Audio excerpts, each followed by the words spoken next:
Olá, sejam bem-vindos a mais esse módulo. Hoje nós não vamos botar a mão na massa, mas quiséramos nós botar a mão na água, não é verdade?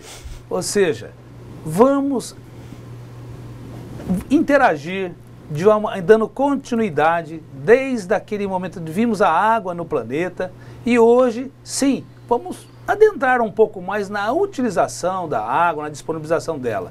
É uma honra dividirmos esse espaço aqui novamente com o professor Alan. Olá, tudo bem pessoal? Professor? Tudo bom? Tudo bem. Então, aqui estamos novamente e vamos à ação. Vamos ver o que nós temos para hoje. A aula vai estar bem interessante. Aguardem. Então, trataremos na aula número 2. O objetivo dessa aula é compreender o sistema de captação, distribuição e consumo da água. Nessa unidade, nós veremos a origem dos sistemas de canalização de água, sistema de abastecimento, de distribuição e a utilização desta água. Perfeito? Vimos como ela está distribuída ao longo do planeta e aqui no nosso país. Agora vamos lançar mão, fazer uso desse produto? Volto ainda àquela pergunta. Você sabe quanto de água nós temos disponível no planeta? Esta é uma resposta que nós gostaríamos de estar sempre questionando e perguntando. Diante do consumo, da forma que for, quanto de água nós já temos para usar? Ah, mas tem muita, mas muito é relatividade, é relativo, não é isso, professor? O muito não é quantitativo, né? Sim, é verdade, né? Vemos na primeira teleaula, né? Sim. Questão da água na natureza e agora vamos ver de fato, né, como é que funciona isso dentro da cidade, né? Perfeito. Vamos lá. Então, você sabe quanto disponível temos para consumo? Então, dando início, eu vou chamar essa lâmina do Você Sabe. Vamos adentrar a série Você Sabe. Quando nós fazemos essa pergunta, você sabe, às vezes é algo tão simples, tão tranquilo, que às vezes a resposta está tão evidenciada, mas vale a pena nos indagarmos, ou seja, vamos então à série Você Sabe. Você sabe, ou você sabe, desde quando os banheiros passaram a ser um cômodo dentro de uma edificação? Você sabe como a água chega até a torneira da pia da escola? Você sabe se a água utilizada na escola onde você trabalha, ela é tratada? Mas você sabe se podemos reutilizar a água da pia do banheiro para descarga no vaso sanitário, economizando água? Olha, será? Você sabe se é possível?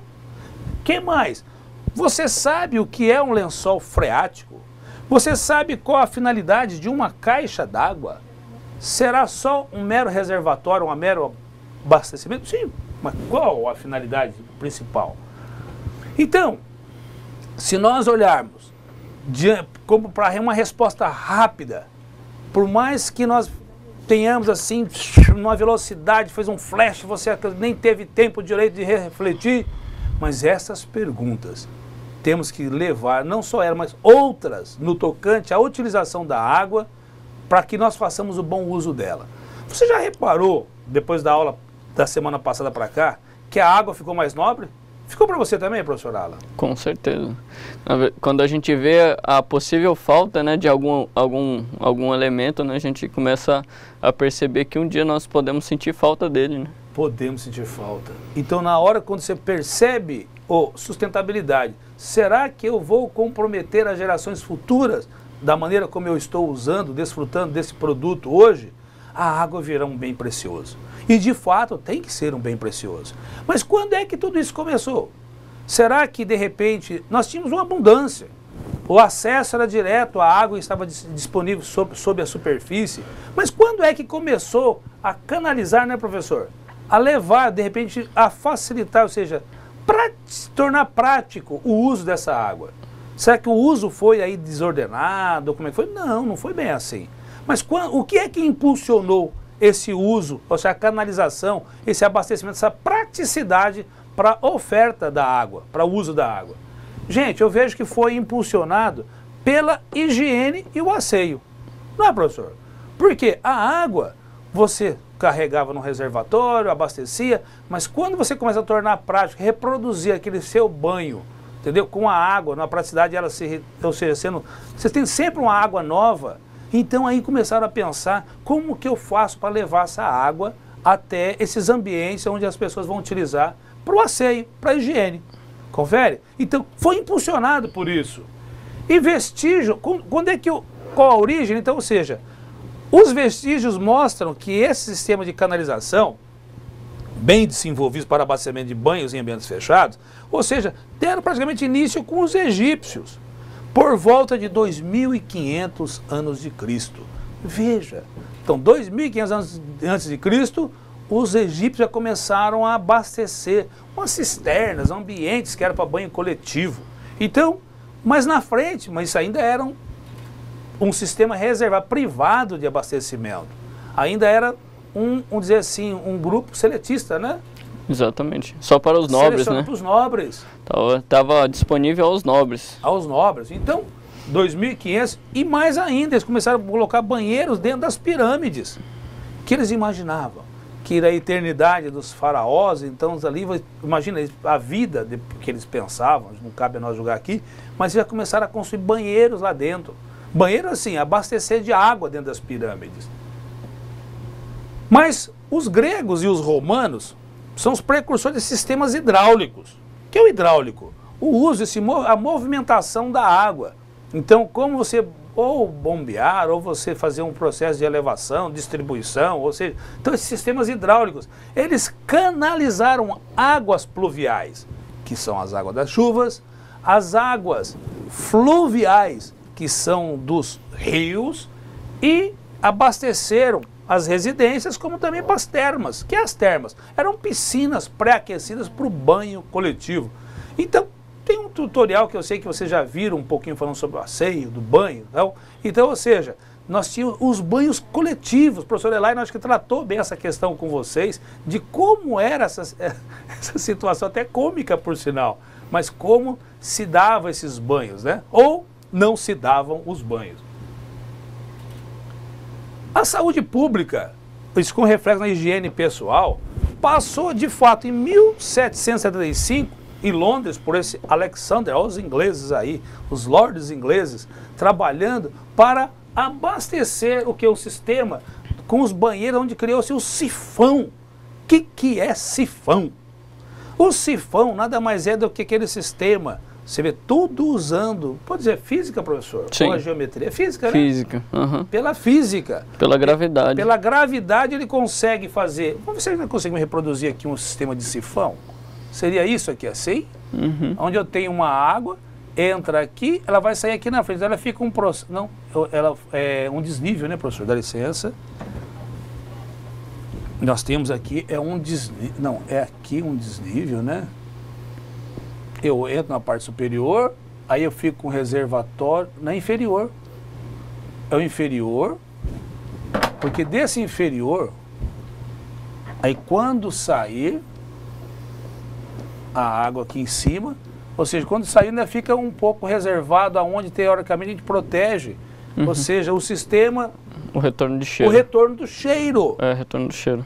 Então, a própria água, ele usa a própria água, a vazão, de repente ele retém um pouco, depois que ela passa, ele retém um pouco naquele lugar, aquela retenção da água impede, ou seja, do cheiro, você faz tipo um bloqueio para que o cheiro não retorne. Ah, mas aí era o vaso sanitário, porque eles começaram já a usar para as necessidades pessoais dentro desses ambientes, que até então ele era só para o banho. Começaram a usá-lo com a outra finalidade. Então, no final do século XVIII, aí os arquitetos passaram a incorporar o banheiro como um cômodo dentro da casa. Olha, professor, os arquitetos. É interessante, eu gostaria até de falar uma coisa aqui, que os palácios antigos, né, os palácios eu acredito que essa história seja do Palácio de Versalhes, que é um palácio que fica na França. Sim. Né? Esse palácio, ele tem assim, incontáveis cômodos, mas ele não tem nenhum banheiro. Não tem? Não, diz que os banheiros foram incorporados numa época moderna, mas quando ele foi concebido, ele não tinha nenhum banheiro. E aí, digamos assim, a história conta que o porquê dos jardins de Versalhes é justamente para as pessoas irem no banheiro. Sim. Então os jardins antes eram utilizados como um meio, né, sanitário. E depois é que realmente, né, isso foi incorporado dentro da edificação. Porque eles acreditavam que era um ato impuro, né? A pessoa evacuar, tal, esse tipo de coisa. Então era todo esse tipo de coisa era feito fora da casa. Gente, o professor teve uma aula, que eu tive a oportunidade de vê-la, aonde mostrou-se um tutorial, onde as higienes faziam, as ruas eram objetos, vocês já viram, então era algo assim que foi muito bem produzido. Então, você veja que ele passando a incorporar como os arquitetos, pensando, opa, gente, então nós vamos fazer um bom uso desse ambiente, porque vê-se que o externo estava começando a ficar comprometido, o exterior. Então, no século XIX, os artefatos de banheiro foram desenvolvidos, aí já com a tom de nobreza, com as louças, os mármores, preparamos isso aí, olha só, é recente. Na história da humanidade é recente. Então hoje eu acho que nós estamos no melhor da humanidade, né? Que nós possamos, penso eu que nós estamos no melhor da humanidade, seria isso? Antigamente, né, acho que quem já tem mais um pouquinho de idade, né, conheceu o famoso pinico, né? Pinico. Então era o único meio dentro dessas edificações, né, era o pinico. E a pessoa, né, só na Europa antiga, né, eles só apenas viravam o pinico para fora, né, da casa e caía na rua mesmo. Pobre dos meninos, todo menino era chamado de jogador de pinico. Jogador de pinico. Era sério, viu? Uhum. Então, bom, olha, bem-vindo as louças e os metais. Então, e no Brasil? No Brasil, com a abundância de rios e cachoeiras, mas esse aí só foi entrar também no final do século XVII, quando no Rio de Janeiro teve o primeiro aqueduto do Brasil. Gente, o primeiro aqueduto do Brasil foi lá no Brasil ainda, logo depois, um pouco antes da independência, mas no Rio de Janeiro foi feito um aqueduto. O que é aqueduto mesmo? Vocês pesquisaram o que é aqueduto? Ou seja, o elemento pelo qual você transporta a água de um local para o outro. Vamos ver aqui. Olha, mas antes disso, ou seja, o Brasil não tinha essa água encanada.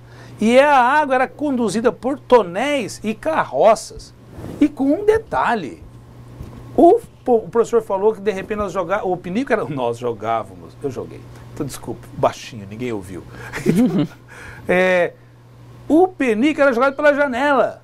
Mas a nobreza, eles abasteciam, jogavam o pinico nos tonéis e passava o pessoal com a carrocinha coletando aqueles tonéis para jogar nos rios ou no mar. Até que depois começou a trabalhar a questão do esgoto sanitário. Mas, no Brasil, mais uma questão do você sabe, ou você sabia que os Arcos da Lapa, ou Arcos da Lapa, né? Porque é os Arcos, mas o Arcos é o ambiente. Foi o primeiro aqueduto brasileiro, apesar dos chafarizes bastante comuns nas cidades desde o século XVII, veja, ser lugares de encontro da população, era aquele lugar bonito da praça, né? Ou seja, o Aqueduto da Lapa, uma obra magnífica, linda até hoje, ponto turístico do Rio de Janeiro, foi o primeiro aqueduto brasileiro. Interessante, vamos ver aqui uma imagem dele. Olha como que foi na época do Brasil Império. Olha detalhe, olha aqui a Praia da Glória, lá no centro, né? Então, olha aqui o Aqueduto da Lapa. Quando ele pegava a água e transportava... Mas para cá, né, professor? Isso. Para abastecer o centro. Olha aqui. Eu vou em cima, depois eu apago para você ver. Olha aqui. Esse aqui é o Aqueduto da Lapa. Muito interessante. Olha aqui o Rio de Janeiro. Como era, né? Como era. Mas a beleza do Rio de Janeiro. Mas olha aqui o aqueduto bem iluminado à noite. Ou seja, o Arcos da Lapa é um cartão postal. Aqui é hoje o Arcos da Lapa.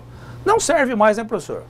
Não, desativado há muitos anos. Está desativado? Virou um monumento histórico. Monumento histórico. Mas a utilidade desse aqueduto, né, para atender a capital. Vejamos então. Finalmente, o século XX trouxe um salto para a qualidade de vida das sociedades com a ampliação do acesso à água, ou seja, com a água encanada, saneamento básico. Bem-vindo à civilização moderna. Que bom que nós começamos a ter tudo disponível para nós, o acesso à água. Agora, este acesso hoje, ou seja, veio através de um banheiro bonito, onde nós, como sendo assim, olha, o lugar nobre.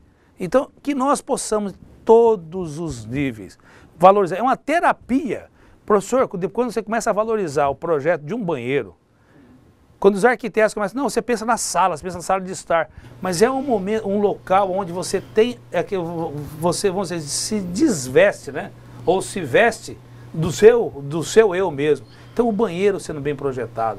Então toda a casa, seja ela humilde ou não, o importante é que você tenha um ambiente assim que você fala assim, olha, gente, que a casa toda toma com cuidado. E mais ainda, pela importância da matéria-prima que nós usamos para os asseios, para o banho, para tudo ali que nós abastecemos aquele ambiente. Para manter aquele ambiente bem limpo e cuidado com todo o que a gente elimina do banheiro. A água, para onde é que ela vai? Às vezes nós vemos a água jogando pela rua, ou às vezes vai para uma fossa. Então hoje nós ficamos até avesso, com aversão às fossas, né? Porque nós veremos mais quais as implicações que teria. É o sistema rudimentar, né? Sistema rudimentar. Olha aqui. Gente, uma ideia do que é da rede pública de abastecimento. Nós temos aqui o ponto de coleta, né? Ou seja, eu vou ter um sistema onde eu vou fazer uma elevação, sistema de tratamento, vou bombeá-lo. Aqui vamos botar assim um elevado, né, uma caixa de elevação, para fazer a distribuição e abastecer a cidade. Interessante, né? Como você usa os princípios elementares, ou seja, que é a gravidade. Só que você, de repente, você ir contra a gravidade, você precisa ter uma situação da qual você tem que bombear, vencer, para você dar a coluna para abastecimento. Então, você teve um momento só de elevação, que você abastece no ponto superior, depois pela própria gravidade você abastece toda uma cidade, uma vila. Por isso que você coloca sempre a caixa, né? É tipo o óbvio, mas você sempre coloca a caixa no ambiente mais alto. Para quê? Para que você possa ter, pela própria gravidade, a água abastecendo os ambientes. Gente, no sistema público, nós temos que fazer o tratamento dessa água. Hoje mais ainda. Hoje mais ainda. Então será que sempre foi assim? Será que a água sempre era canalizada e tratada para depois distribuir? Com o passar do tempo, sim, mas você fazia um sistema de abastecimento contínuo. Ainda tem uma cidadezinha, um vilarejo, no próximo à Serra de Itatiaia, que interessante, que um hotel, que é onde ele fazia todo o sistema com a água que vinha da serra, abastecia pelo hotel com reservatórios e você tinha piscina de água natural. Gente, é algo interessante, preserva toda uma característica peculiar, mas agora não é comum, nem todo mundo tem essas facilidades. E hoje você vê que o sistema de tratamento, ela é necessária. Por quê? A água, enquanto bruta, é captada dos rios e lagos. Agora, qual é a natureza dessa água? Qual a condição dela? A sujeira é eliminada e ocorre a desinfecção, processo de tratamento. Depois, primeiro, é captada. 2, ela é bombeada para o tanque de coagulação. 3, ela vai para o tanque de decantação. Coagulação, vamos pensar no sangue coagulando, onde você tem algum processo, onde você tem as sujeiras se aproximando, se ajuntando, né? Você tem várias, ela dispersa. Esse processo de coagulação, você usa aqui o sulfato de alumínio. Algumas casas você vai ver que tem a piscina, você joga o sulfato de alumínio, que é como ele pegasse toda aquela sujeira e parece que fica se aproxima, se junta, não fica mais disperso no volume de água. Fica um elemento pesado, né? Ele desce. Seria isso, professor? Exatamente. Então a água vai para o tanque de decantação, onde os flocos são pesados e depositam no fundo do tanque. Em seguida a água será filtrada em processo que demais impurezas da água passam. Então você vê todo um processo. Finalmente ocorre a desinfecção da água. Nessa etapa você vai adicionar cloro, sal de flúor, cal hidratada. Qual a finalidade de cada um deles? Cloro para que serve? Para eliminar as bactérias. Sal de flúor, para combater as cáries dentárias. Cal hidratada, para corrigir o pH da água. Veja que até um bom tempo atrás, a água não tinha água de sistema de abastecimento que faltava cloro. Ou cloro não faltava, perdão, faltava flúor. Até que de repente passou a ser, por questão do Ministério da Saúde, toda a água tinha que já vir com flúor, porque o índice de cáries dentárias, que é uma bactéria cárie, né? O índice de cáries dentárias era altíssimo. Então, começou-se a prevenção, a própria água já vinha para o asseio de ter o flúor para evitar, é claro, não é suficiente, mas tem que depois ter todo um tratamento, mas já vinha com a própria água apresentando algumas condições para evitar. Então a cárie vinha pela água, talvez, a bactéria? Poderia ser pela contaminação da água, né, professor? Na verdade, digamos assim, a cárie é causada pela falta de higiene. Pela falta de higiene. Digamos que a água tratada, ela daria um pouco mais, né, de qualidade para essa água. Sim. E combateria digamos assim, poderia chamar de doença. O né? asseio, o próprio flúor já vai eliminando essa bactéria que talvez tenha, mas com o asseio, não é só a água por si só. Porque assim, em teoria, se a pessoa não tem, entre aspas, né, dinheiro para comprar uma pasta de dente com flúor e tudo mais, ela só pelo fato dela bochechar aquela água, né, colocar na boca e tudo mais, lavar a boca, né, já combateria a questão das cáries. Perfeito. Então, aí a água pronta para consumo é bombeada para a rede pública de abastecimento. Olha aqui um exemplo, onde um sistema da Cantareira em São Paulo, nós mostramos esse elevadiço com todas as partes, assim, as etapas do processo. Então olha aqui, olha aqui, vamos pensar nos desníveis, né? Aqui eu tenho o desnível 1, desnível 2, mas vejam que eu tenho os rios abastecendo esses reservatórios. Mas você vê que aqui, olha aqui, um sistema de aqueduto, onde eu tenho um volume represado numa área, um aqueduto abastece o outro e assim por diante, até que você tem um sistema de elevação aqui para abastecer a cidade de São Paulo, por exemplo. Então, todas as etapas desse processo, você vê aqui os lençóis, ou não o lençol, mas os rios, onde vai abastecendo esses supostos reservatórios. Então, gente, vale a pena vocês... Eu não tenho aqui disponível, vamos colocar no tutorial para vocês, na carta de navegação, ou seja, você acessar o site da Sabesp em São Paulo. O site da Sabesp é a Companhia de Saneamento de São Paulo, onde tem inclusive um videozinho, um tutorial sobre um aqueduto. Você imagina que tem um aqueduto desses daqui que tem 2,60 m de altura. Eles estão reaproveitando porque hoje o sistema de abastecimento ele tem que ser quase que interligado, praticamente interligado, para evitar a falta de um ponto com o suprimento com onde você tem excesso do outro. Excesso onde você conseguiu captar do outro lado. Então, dá para nós entendermos aqui bem essa parte, ou seja, eu tenho a água, se nós olharmos aqui um caminho, abastece, reserva, aí eu vou bombear, porque tem um sistema de elevação, aonde eu chego até a represa estadual, onde se faz a estação de tratamento e abastece a cidade. Perfeito? Simples assim? Nem muito, né? Que tal se nós pudéssemos visualizar isso de uma maneira diferente? Porque com mais detalhes. Então, aqui vou mostrar da captação, mas hoje é esta a realidade. Nós estamos, às vezes você está situado num local onde tem uma abundância de água. Mas olha a realidade atual do que está acontecendo onde você tem hoje essa falta de água. Aqui, a captação no segundo volume morto do sistema da Cantareira. Deixa eu voltar essa tela um pouquinho. Você vai ver, onde é que está a Cantareira aqui? Onde é que está a Cantareira? Aqui em cima, a Serra da Cantareira. Não é isso? Então, todo um processo de abastecimento, olha o que está acontecendo, aonde eles estão pegando, olha aqui, nessa foto, uma realidade expressa. Muito preocupante. Nós temos aqui em abundância e lá faltando. Mas será que teria como interligar esse conjunto? Hoje, economistas se falam sobre o custo desse abastecimento, mas será que nós não teríamos um aqueduto natural preparado? Eu questiono. Vamos ver na frente. Já falamos um pouquinho sobre o lençol freático. Será que o lençol freático não poderia ser um aqueduto natural, professor Alan? É uma possibilidade. É uma possibilidade. Não somos cientistas da área, mas a impressão que dá... é que existe a possibilidade. Que há a possibilidade do próprio lençol freático.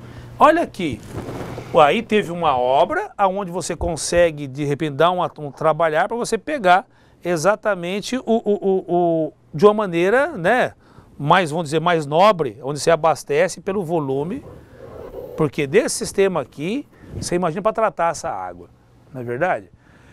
Nós colocamos o endereço aonde nós podemos acessar e gostaria que você acessasse também e você fixasse, botasse como elemento de fixação. Vejamos, imagine esse sistema completo de navegação, esse site, ele nos leva a uma simulação natural de como é que se dá esse sistema de tratamento. Como é que funciona o sistema de tratamento? Olha aqui, esse aqui está aquele endereço, aqui nós temos, olha aqui a movimentação, sistema de captação de água, abastecendo, tratando, mas vamos por etapa. Como funciona a estação de tratamento? Até chegar na torneira da sua casa, a água passa por uma complexa operação de limpeza.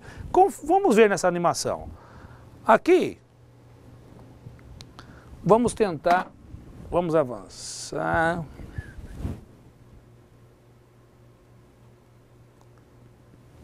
Olha aqui, o sistema de captação. No sistema de captação,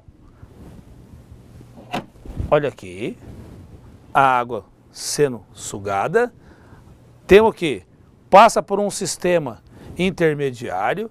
Esse sistema intermediário, podemos dizer assim, ele tem um detalhezinho interessante aqui.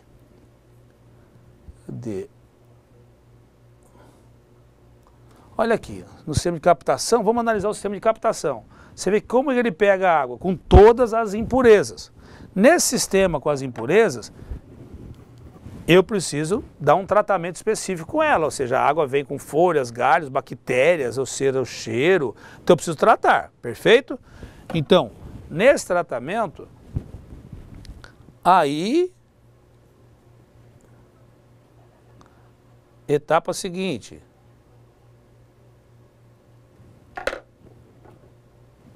dá licença, vai funcionar.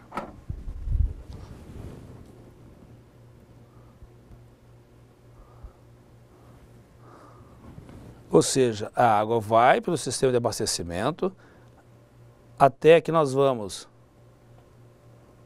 aqui para a bacia de tranquilização. Essa bacia de tranquilização, a água bruta normalmente encontra sob forte pressão. Isso ela passa primeiro por uma bacia de tranquilização, ou seja, para você quebrar a força dessa água, né? Vamos descer aqui um pouquinho mais. Da bacia de tranquilização, ou seja, vai para o sistema, nesses tanques aqui, tem os dosadores aí para matar os vírus e bactérias. Você vê que é um sistema quase que automatizado para que você venha adicionando aqui o produto químico para eliminar as bactérias. Depois nós vamos para a floculação. Etapa do processo, os canais de coagulação oferecem o sulfato de alumínio, lembram? Para que nós dosamos e para aquelas sujeiras se aglutinarem, se depositarem, né? Olha aqui, como se dá o sistema de floculação. Nos tanques floculadores, olha aqui as impurezas nesse momento aqui.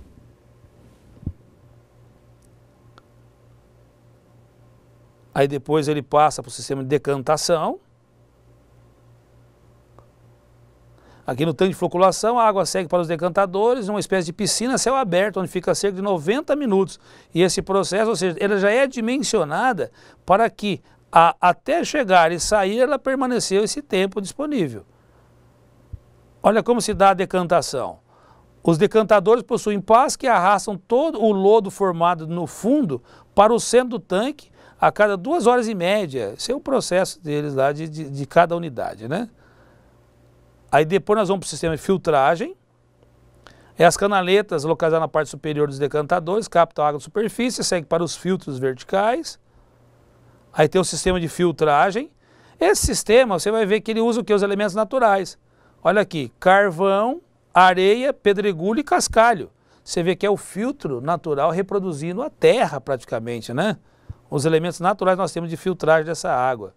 Aqui nós temos a outra unidade, seria a filtragem. Olha os filtros colocados no caminho, né? Por fim, nós vamos para um reservatório. Nesses reservatórios vai estar o que, vamos dizer aqui, dá licença, só um minutinho. Depois da filtragem, o tratamento está quase finalizado. Nessa etapa, a água passa por 3 processos, que é a cloração, alcalinização e fluoretação. Então, nesse aqui, olha, o flúor. Então, vamos ver aqui esse detalhe. O flúor, a cal e o cloro. Olha aqui. O cloro sendo depositado. A cal, lembra, o flúor para as cáries, cal para corrigir o pH da água e, não, o flúor está aqui, né, para você, das cáries. E por fim, no reservatório. Aí finalmente é tratada e bombeada para o grande reservatório, que é esse grande reservatório que é junto a ETA, que é a Estação de Tratamento de Água. Por fim, ele vai para uma caixa de elevação para distribuição. Gente, normalmente o processo hoje é especificado que essa caixa aqui, ela atinge a água abastecida, ela teria que abastecer uma altura de até 10 metros. Ou seja, 10 metros de coluna d'água. É uma maneira de explicar como isso se dá. Por fim, conseguimos entender então o sistema de tratamento de água. Embora saia potável das estações de tratamento, a água pode ser contaminada nas tubulações quando há mal infiltração ou rompimento e as caixas de água de prédios e residências. Se elas não forem mantidas limpas, por isso é indicado os filtros. Vocês viram o quão complexo é uma estação de tratamento? Você imagina abastecer uma cidade tal qual São Paulo. Quantas estações são necessárias? Esse processo, ele foi mostrado captando a água de um rio, onde as condições naturais dele são, no mínimo, adequadas. Você imagina, de acordo com o nível de contaminação que eles foram cada vez mais alto, como se dará esse tratamento? Ou será que nós conseguimos ser eficazes na proposta de tratar essa água? Então, a água potável é um direito de todos. Temos aqui o endereço do site do Ministério da Saúde, aonde ele dispõe, porque a água proveniente da rede pública deve ser potável, atendendo no mínimo o padrão de potabilidade estabelecido pelo Ministério da Saúde. Colocamos aqui uma tela onde fala o que é potabilidade, ou seja, o que deve ser potável. Essa água é potável? De repente, eu posso beber? Mas será que é só isso? Eu posso beber? Então, claro, quando você toma uma água, ou beber a água está numa condição excelente. Mas será que a água está própria para banho? Se aquela água você não bebe, mas você pode tomar um banho? Então, a água que no artigo 5º da lei que trata o decreto-lei do Ministério da Saúde, a água para consumo humano, a água potável destinada à ingestão, preparação e produção de alimentos e a higiene pessoal, independente da sua origem. A água tem que ser potável para todas as finalidades. Água potável, que é água que atenda ao padrão de potabilidade estabelecido nessa portaria. Então, o que é esse índice de potabilidade? Seria todos os padrões, o nível de qualidade que uma água tem, que é estabelecido, ou seja, até quanto vai de impureza, ou até quanto, ou seja, não vai dizer que uma água potável, ela não está isenta de impurezas não, né, professor? Tem ainda pode ser que ainda tenha alguma situação, algo que não foi detectado durante o processo. Padrão de potabilidade, conjunto de valores permitidos como parâmetro da qualidade da água para consumo humano. Perfeito? Então essa portaria, está o endereço para que vocês tenham acesso ao Ministério da Saúde e outros itens também que eles chamam com relação na própria portaria, que ele fala da redistribuição, o que é é a parte do sistema de abastecimento formado por tubulações e as ligações prediais, conjunto de tubulações e peças especiais. Então o objetivo da água potável é ela ser potável em todo o processo. Viu que na lâmina anterior, até na animação, fala que a água pode ser contaminada durante o percurso também? Você imagina, então, será que eu preciso ter algum sistema de tratamento na minha casa? Quantos fizeram já uma análise da água depois do teu reservatório? Cabe lembrar que a questão da medição dessa potabilidade é feita no reservatório.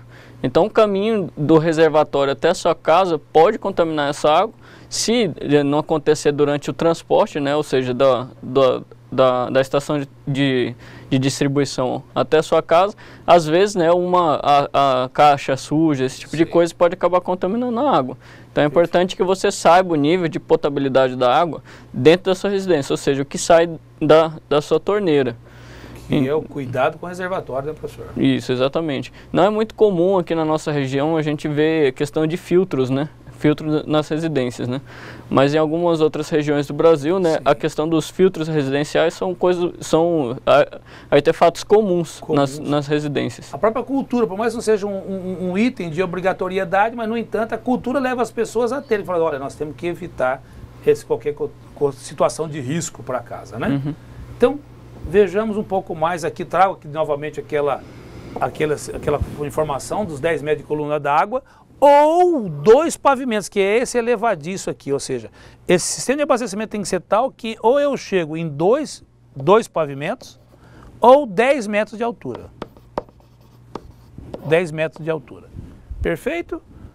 Então, o sistema de abastecimento da água ele pode ser privado, ou seja, o sistema privado é aquele que é direto de um poço. Esse poço ele vem do lençol freático. Agora, o que é esse lençol freático, para nós entendermos bem o que é o lençol freático?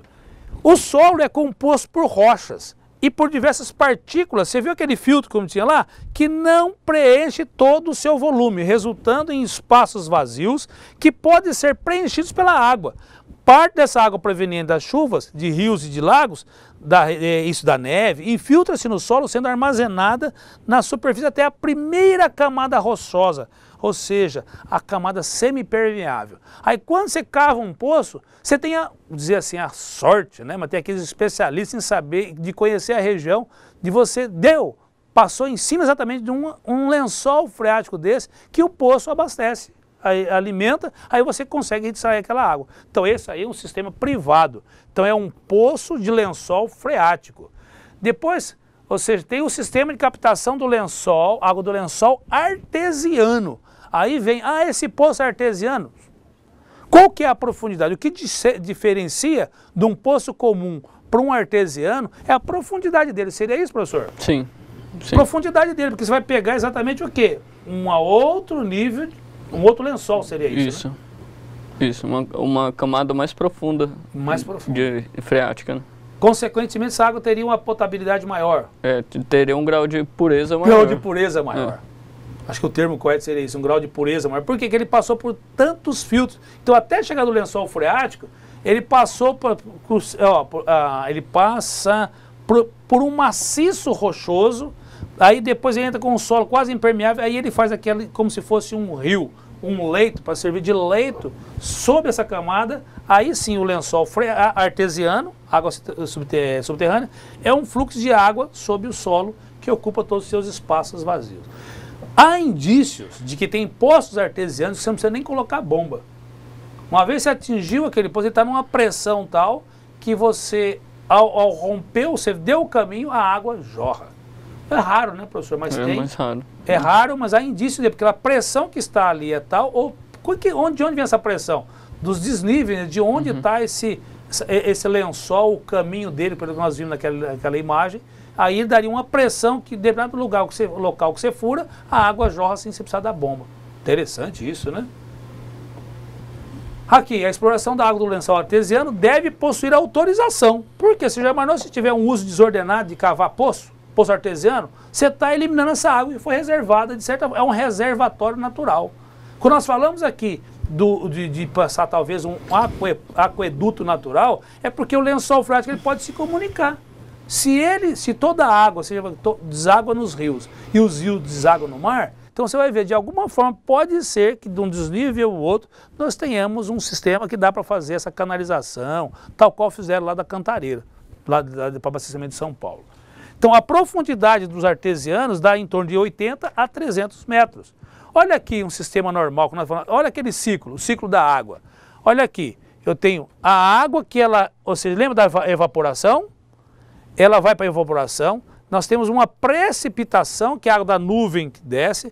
Essa água tem evapotranspiração, que é do vapor que tem aqui das matas. Ele vem aí ele começa o processo de abastecimento. Sublimação também, que vem das montanhas, das rochas, das neves.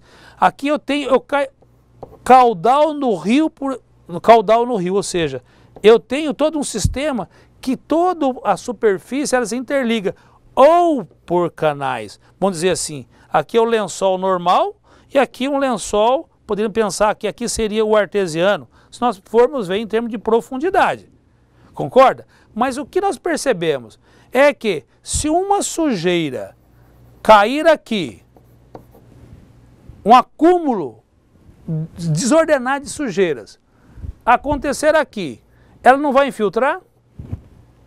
De repente, essa infiltração não contamina, não compromete a nascente? Se compromete a nascente, se você fizer aquele sistema de bombeamento, de captação, você não pode estar pegando um produto altamente contaminado? Aí é que nós pensamos na questão de como que eu elimino os dejetos. Perfeito? Porque olha a interação que se dá.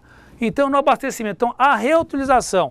Você já pensou que essa reutilização poderia ser dada, a água das pias, por exemplo, dos tanques e chuveiros, ela pode ser aproveitada para os locais menos nobres de consumo, como a descarga de vaso sanitário?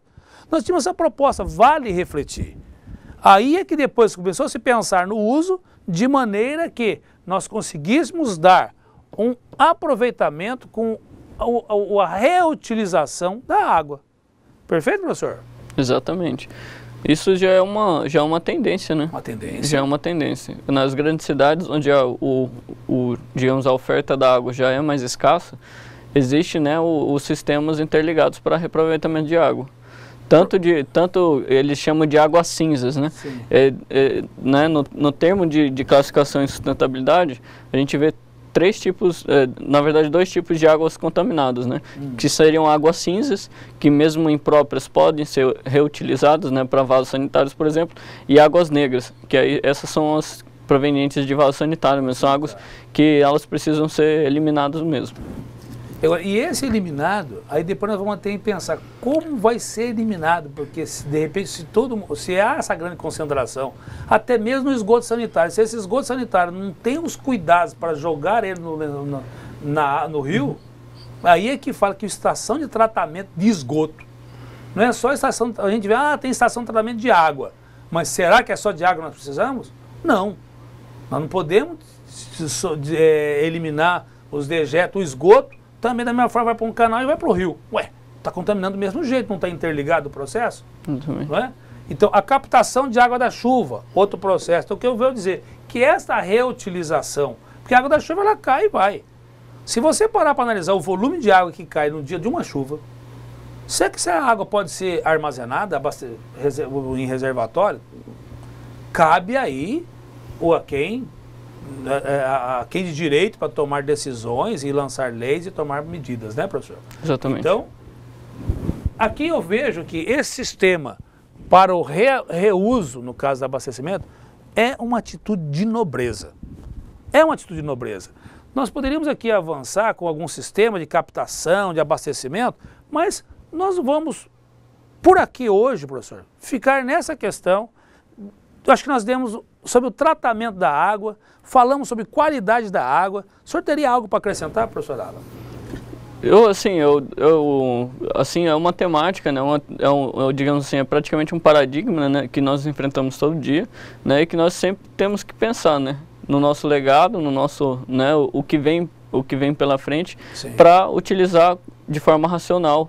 Né, que o critério do racionamento está diretamente ligado a você economizar, e sim você utilizar com inteligência. Então se existe a possibilidade da escassez, então, né, economizar ou fazer o reuso né, das águas que permitem essa reutilização. E veja que os próprios projetos iniciais, quem é que parte de um projeto? Você parte de uma ideia, eu quero fazer construir uma casa, um edifício, um prédio. A quem você procura primeiro para consolidar a tua ideia? Seria, e hoje nós vemos o valor do arquiteto, que ele ter reunido todas essas informações, você pode ter certeza que os nobres se tornarão mais nobres ainda.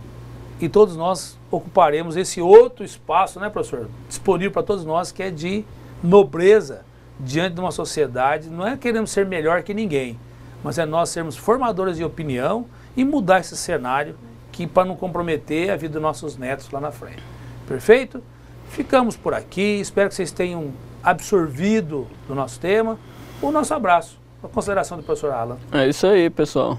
Vamos lá. Até mais. Até.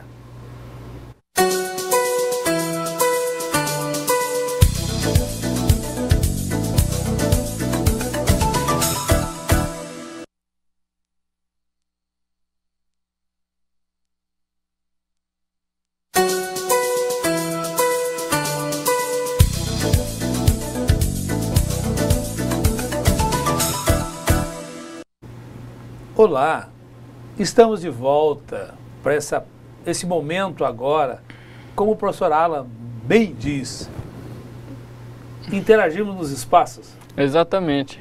Agora é a hora de vocês invadirem o nosso espaço, né?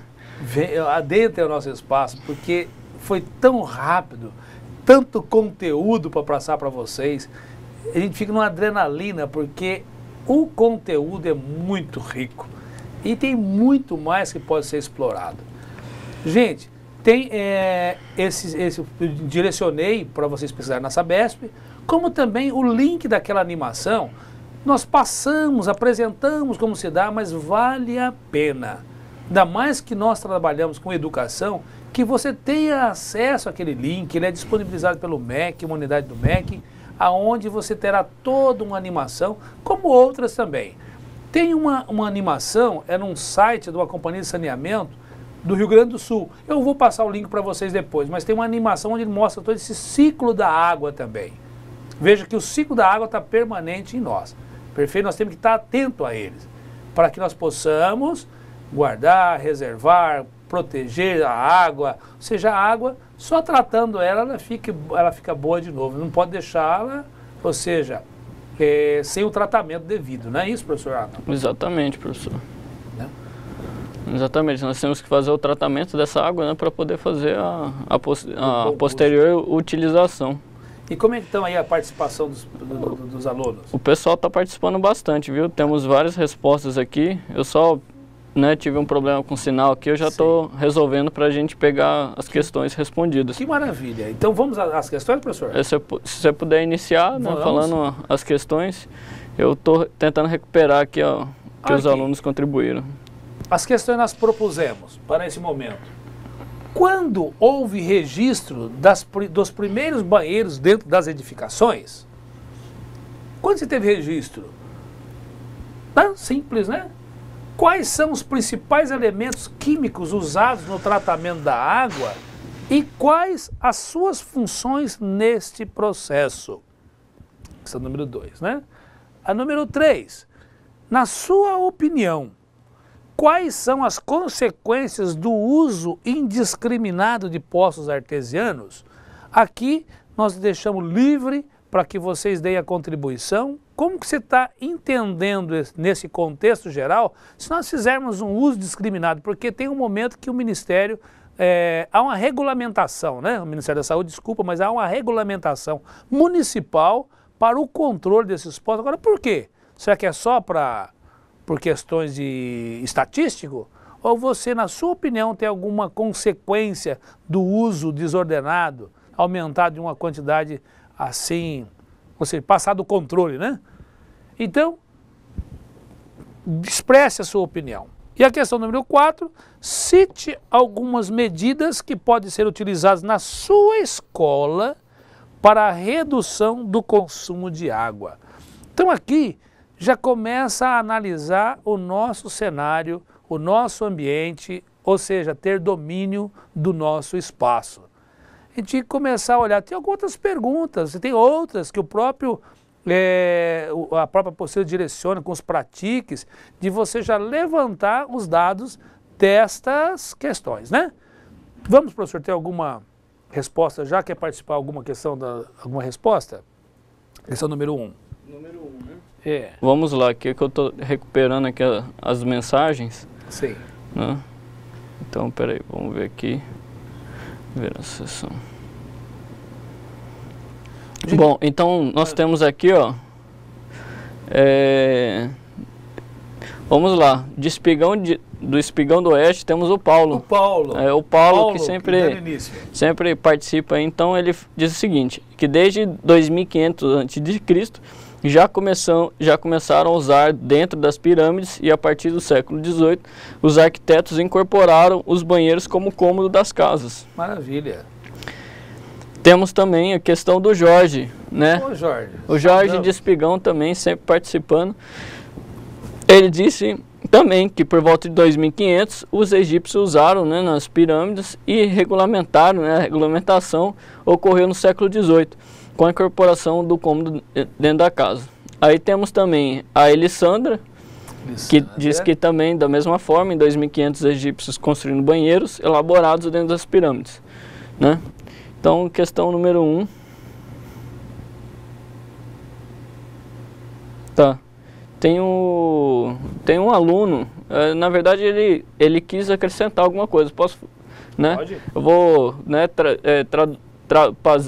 passar aqui para vocês. Então é o seguinte, o aluno Eudes, né, ele não se eu não consegui identificar aqui de qual polo que ele está. Qual polo que ele está. Mas ele diz o seguinte, que ele em relação à descarga de banheiro, que a Emater do Paraná, né, eu acho, criou um sistema de tratamento de descarga para os sitiantes, onde separa os detritos, né, e a água pode ser usada para irrigação. E a parte sólida pode ficar depositado por 8 meses no reservatório, a partir daí serve como adubo orgânico. Ele viu essa matéria no Globo Rural. Vamos pesquisar. Interessante, né?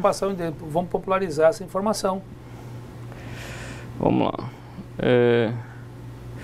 Número 1, a Rosamira. Né? A Rosamira, ela fala o seguinte. Não, na verdade, a aluna Edileia, ela responde o seguinte, que por volta de 2500 aparecem os primeiros banheiros nas construções das pirâmides. Né? Que estão... E da número 1, eu acredito que sejam essas contribuições. Estou vendo aqui se temos outras contribuições. Dentro das edificações, vamos dizer assim, a pirâmide era a edificação dos faraós, né, morada dos faraós, para a eternidade. Mas os arquitetos começaram a partir do século XVIII a incorporar o banheiro como um cômodo dentro da casa. Gente, todos esses dados históricos que vocês colocaram, essas informações estão de acordo com o conteúdo. Mas dentro das edificações mesmo, vamos valorizar aqui esse trabalho, essa visão dos arquitetos. Uma pena que eles não querem mais o CREA. É uma pena. Nada pessoal, mas não sei por que eles não querem mais participar do CREA. Tem o conselho próprio, tá, gente, dos arquitetos, né? Conselho separado.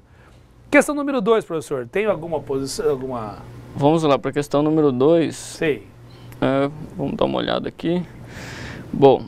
Na questão número 2, mais uma vez, né, temos o Paulo, né? O Paulo de Espigão sempre participando, né? Então ele diz o seguinte, que qual que é o tema? O tema. Quais são os principais elementos químicos utilizados no tratamento da água e quais as suas funções nesse processo? Então tá. Então o Paulo respondeu da seguinte forma, que o cloro, ele serve para combater as bactérias e o sal e o flúor para combater as cáries dentárias e o cal hidratado para corrigir o pH da água. Tá certo, professor? Tá certo. Exatamente. Então vamos lá. Olha. Temos também, deixa eu ver aqui, questão número 2, né? Questão número 2. Temos a questão... Ah, tá. Vamos lá, a Edileia. A Edileia, ela também responde da seguinte forma. É aplicado na água o sulfato de alumínio na desinfecção da água e aplica o cloro para combater as bactérias. Adiciona o sal de flúor e a cal hidratada. Questão número 2, acho que 2 é 2.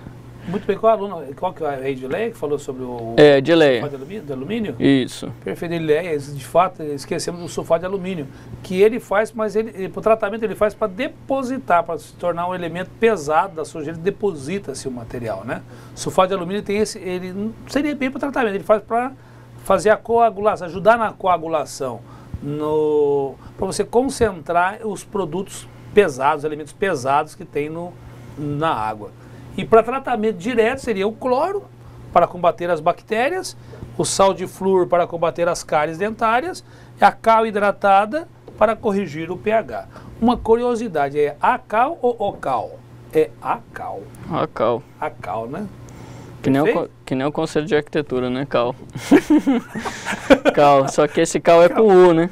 Cal com o conselho de arquitetura e urbanismo. Exatamente. Mas então vamos lá. Bom, da questão número 2, a questão número 2 são essas contribuições. Eu tive um probleminha com o sinal, aí se os alunos, né, que contribuíram e eu não falei aqui por acaso, por favor, repitam a operação, né? Mandem novamente, até por favor. Nós possamos registrar aqui como os dados, tá certo, gente? Para a gente fazer um documentário depois maior. Questão número 3, professor, né? Como é livre, a questão número 3 e 4, o que eles puderam nos contribuir, por exemplo, na sua opinião, quais as consequências do uso indiscriminado dos poços artesianos? Tá, pode trabalhar com as duas, como é livre, né? Uhum. E a outra, cite algumas medidas que pode ser utilizado nas escolas. Pode ficar à vontade. Tá, então vamos lá. Na questão número 3, né, que fala sobre as consequências, né, do uso, o Jorge, né, contribuiu da seguinte forma. Ele diz que a contaminação do lençol freático com a construção asfáltica, que afeta a captação de água, indo menos água ao lençol, e as construções abusivas de poço, né? Aí também na questão número 3 tem a Alessandra, ela fala o seguinte: acredito que pode afetar a reserva de água no subsolo, afetando assim o lençol freático, né? Então vamos aqui para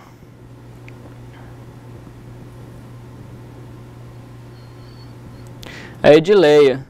A Edileia, ela fala o seguinte, que o lençol freático, pois acontece uma contaminação e a água que é limpa, pura e mineral pode ficar poluída. Pela contaminação. Isso. Seria isso. Aí a Santa Antunes de Ouro Preto, ela fala o seguinte: quanto mais poços artesianos, menos água no lençol, correndo o risco de contaminação, ficando cada vez mais profundo o lençol freático. Perfeito. Deixa eu ver aqui se temos mais alguma contribuição. Você vê, o que está acontecendo hoje, por mais que você não esteja tirando essa água desses lençóis, vamos dizer assim, mas por outro lado, se você não tiver uma forma de abastecer esses lençóis, eles estão cada vez ficando mais profundos, perfeito? E na questão 4, professor, tem alguma situação? Porque nós vamos fechando. Não, temos sim. Questão número 4... Vamos lá, vamos começar aqui pela... Que o nosso tempo aqui, eu acho que é uma pena, esse tempo nosso, se nós pudéssemos, né, multiplicá-lo, né? Vamos lá, então. A Vilma, ela contribui, lá de Espigão, né, a Vilma e a Regina, eles falam o seguinte, que a captação de água das chuvas, economizar a água e reutilizar com inteligência, né? Inteligência, a gente lembra a questão do racionamento, né? O pessoal liga a questão, não, vamos racionar água, né? Eles ligam, fazem o link a economizar, né? E racionar não é questão de economizar em si, né? E você pensar, né? Como usar, né? E aí, raciocinar. Raciocinar, né? Usar a razão, ou seja, tomar uma decisão pautada numa análise, né? Não é ficar sem usar. Exatamente. Então vamos lá, ó, questão número 4, a gente tem a Jocicleia, né? E ela fala o seguinte: cobrir o pátio ajuda muito, pois sem o contato com a água das chuvas, as paredes não criam lodo. Para limpar esse lodo criado pelo contato da água das chuvas, é necessário utilizar jato de água. Deste modo, essa simples atitude geraria uma economia. Eu acredito que ela quis dizer o seguinte: ela quis dizer que por o pátio não ser coberto, suja muito e o único jeito de limpar é com jato d'água e aí gasta muita água, né? Professor, infelizmente nosso tempo aqui, como estamos, É uma pena. A gente fica sempre aquele desejo que terminou o tempo. Terminou. Entendi. Gente, nós agradecemos imensamente a participação. O dia hoje foi um pouco atípico, mas mande ainda, poste essas informações, que esse tema ele deverá estar presente durante toda a nossa existência.